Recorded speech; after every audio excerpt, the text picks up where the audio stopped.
बिस्मिल्लाहिर्रहमानिर्रहीम अस्सलाम वालेकुम। Welcome to Adeel science spot YouTube channel.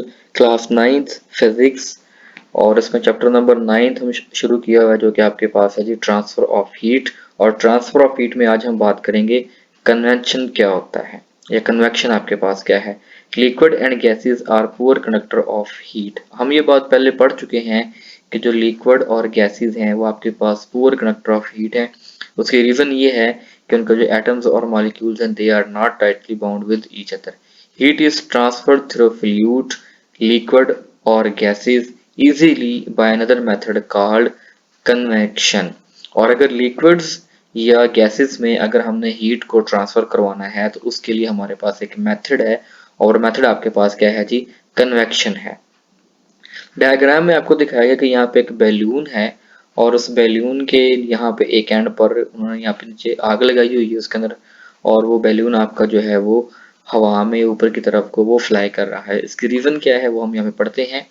Why a balloon inflated with hot air as shown in the figure, a liquid or a gas become lighter as it expand on heating। यहाँ पे एक important आपके पास एक MCQs भी है और ये एक important information है कि जब हम किसी भी गैस को या लिक्विड को हम उसको हीट प्रोवाइड करेंगे तो वो आपका जो मटेरियल है वो क्या हो जाएगा, डेंस हो जाएगा, यानी कि उसकी डेंसिटी कम हो जाएगी as it expand on heating. हमें पता है कि जो गैसेस हैं या जो लिक्विड हमारे पास हैं वो एक्सपैंड करते हैं जब उनको हम हीट प्रोवाइड करते हैं। हॉट लिक्विड और a gas rises up above the heated area. The color liquid or a gas from surrounding fills the place in turn the heated up। तो जिस एरिया में या जिस जगह पर हमने हीट प्रोवाइड की होगी वहां से आपका जो लिक्विड होगा या वहां पर जो आपके पास जो वेपर्स ऑफ वाटर होंगे वो ऑपरेट हो जाएंगे और वहां पे की जो एयर होगी वो डेंस हो जाएगी, उसकी डेंसिटी जो है वो लेस हो जाएगी। ठीक है। In this way all the fluid is heated up. तो इसी तरह से वहां पर जितना भी आपके पास फ्लूइड होगा या लिक्विड होगा उसको हम हीट अप कर देंगे। Therefore transfer of heat through fluid take place by actual movement of heated molecule from hot part to the cold part. तो यहाँ पर भी क्या होगा कि जो लिक्विड के मॉलिक्यूल्स हैं उसको हम ट्रांसफर करवा देंगे from cold part to the hot. Transfer of heat by actual movement of molecule from hot place to a cold place is known as convection। यानी कि जहाँ पर लेट्स सपोज कि आपके पास यहाँ पे एक हॉट एरिया है, वहां से जो लिक्विड के मॉलिक्यूल्स हैं वो आपकी शिफ्ट हो जाएंगे into the low temperature area. तो ये जो आपके पास जो प्रोसेस होगा इसको हम नाम देंगे कन्वेक्शन का नाम देंगे। नेक्स्ट यहाँ पे हम बात करते हैं कि convection current in air. Gases also expand on heating.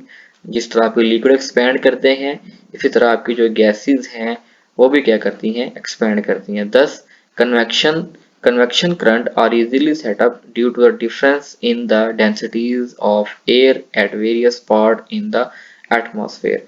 तो इस टेम्परेचर डिफरेंस की वजह से हमारे एटमॉस्फेयर के वेरियस पार्ट्स में जो जहाँ पे गैस की डेंसिटीज आपके पास लो हो जाएंगी या कम हो जाएंगी वहां पर आपका जो एक पोटेंशियल डिफरेंस है वो क्रिएट हो जाएगा। This can be observed by a simple experimental setup as shown in the diagram. तो यहाँ पे जो स्मॉग आपके पास है जी कि वहां पे एक जगह पे उन्होंने आग लगाई हुई है या मोमबत्ती सी लाइट कैंडल आपके पास जल रही है और यहाँ से आपका जो स्मॉग है वो दोबारा शिफ्ट हो रहा है from that place. Use of convection current आपके पास क्या है कि convection current setup by electric gas और cool heater have to warm our houses and offices. Central heating system in a building work on the same principle by convection। यानी कि बड़ी बड़ी बिल्डिंग्स में फैक्ट्रीज में जो हीटिंग सिस्टम है कमरों को हीट अप करने के लिए वो जिस प्रिंसिपल पर बनाया जाता है वो आपके पास कौन सा है जी, कन्वेक्शन है। Convectional current occur on a large scale in nature। The day-to-day temperature changes in atmosphere result of the circulation of the warm or a cooled air that travel across the region। तो जो day by day हमारा जो temperature change हो रहा है उसकी basic reason आपके पास ये है कि आपके जो एयर है उसकी ट्रांसफॉर्मेशन है from high temperature to the low temperature or from low temperature to the high temperature। Land and sea breeze are also the example of convection current. तो यहाँ पर हम डिस्कस करेंगे कि लैंड ब्रीज क्या होती हैं और सी ब्रीज क्या होती हैं। Land and sea breeze are the result of convection. On a hot day the temperature of the land increase more quickly than the sea. यानी कि जब आपके पास नॉर्मली सनी डेज में क्या होगा कि आपकी जो जमीन होगी, जो हमारी मिट्टी होगी, उसका टेम्परेचर ज्यादा हो जाएगा as compare to the sea, यानी कि जो समंदर का पानी होगा उसकी निस्बत। It is because the specific heat of land is much smaller as compare to the water. यानी कि जो मिट्टी की जो हरारत मखसूसा है, जिसका हम स्पेसिफिक हीट का नाम देते हैं, वो आपके पास कम है as compare to the water. यानी कि वाटर का जो स्पेसिफिक हीट है या पानी की जो हरारत मखसूसा है वो ज्यादा है as compare to the soil या मिट्टी। तो इसका मतलब ये कि फिर आपकी जो मिट्टी होगी वो बहुत जल्दी गर्म भी हो जाएगा और बहुत जल्दी वो ठंडा भी हो जाएगा as compare to the water. यहाँ पे इंफॉर्मेशन में आप देख लें, the specific heat of a dry soil is about 0.80 kilo joule per kilogram और per degree. However, the specific heat of water is very high 4.2।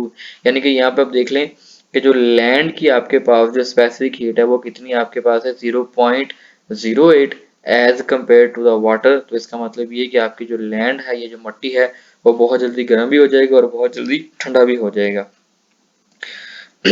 The air above the land get hot and rise up.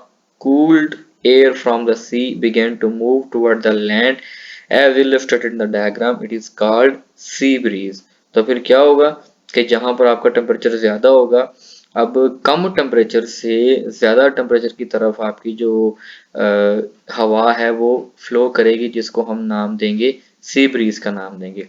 लेकिन at night यहाँ पे क्या होगा, the land cool faster than the sea, therefore air above the sea is warmer, rise up, and the cooled warm from the land begin to move toward the सी। अब यहाँ पर diagram में देखें कि एट नाइट आपके पास सारी बात है कि हमने पीछे ये बात पढ़ी है कि मिट्टी की जो हरारत मखसूसा है वो बहुत कम है, इसलिए जो मिट्टी आपकी है वो बहुत जल्दी गर्म भी हो जाएगी और बहुत जल्दी ठंडी भी हो जाएगी। तो इसका मतलब ये कि एट नाइट जब सूरज की रोशनी खत्म हो जाएगी तो जो मिट्टी का टेम्परेचर है वो बहुत जल्दी डिक्रीज कर जाएगा, जिसकी वजह से क्या होगा कि हवा जो है वो फ्लो करेगी from cooled part to the hot part. यानी कि जो वाटर का टेम्परेचर है वो अभी स्टिल वहीं पर मौजूद है।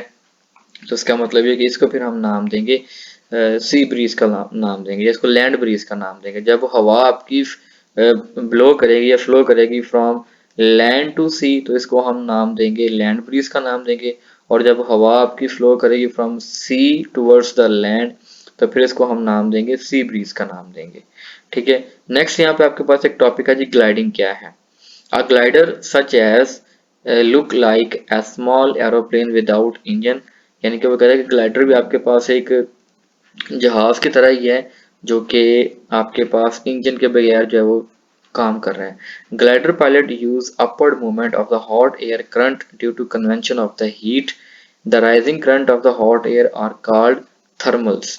यानी कि यहाँ पर भी क्या होगा कि यहाँ पे हम हवा को वार्म अप करके उसकी डेंसिटी को लो कर देते हैं, जिसको हम पैराग्लाइडिंग में यूज कर सकते हैं। Glider ride over the these thermals. The upward movement of the air current in the thermal help them to stay in air for a long period. तो जो हवा की डेंसिटी, जो लो डेंसिटी की वजह से क्या होंगे कि ये हवा में एक लंबे टाइम तक फ्लाई करते रहेंगे। The bird stretch out their wing and circle in these thermals. The upward movement of the air help the bird to climb up. Eagle, hawk and are expert the thermal climbers। यानी कि ये कुछ birds हैं जिनको जो कि thermal climbers जो है कि हरारत या heat की वजह से जो कि अपने पैराग्लाइडिंग कर सकते हैं। After getting free lift, bird are able to fly over to without flapping their wings। तो जो आपके परिंदे हैं वो इस थर्मल क्लाइंबर्स की वजह से अपने परों को हिलाए बगैर या उनको मूवमेंट किए बगैर वो एक लंबे टाइम तक हवा में फ्लाई कर सकते हैं। तो that is all about today's lecture. Thank you so much. अल्लाह हाफिज।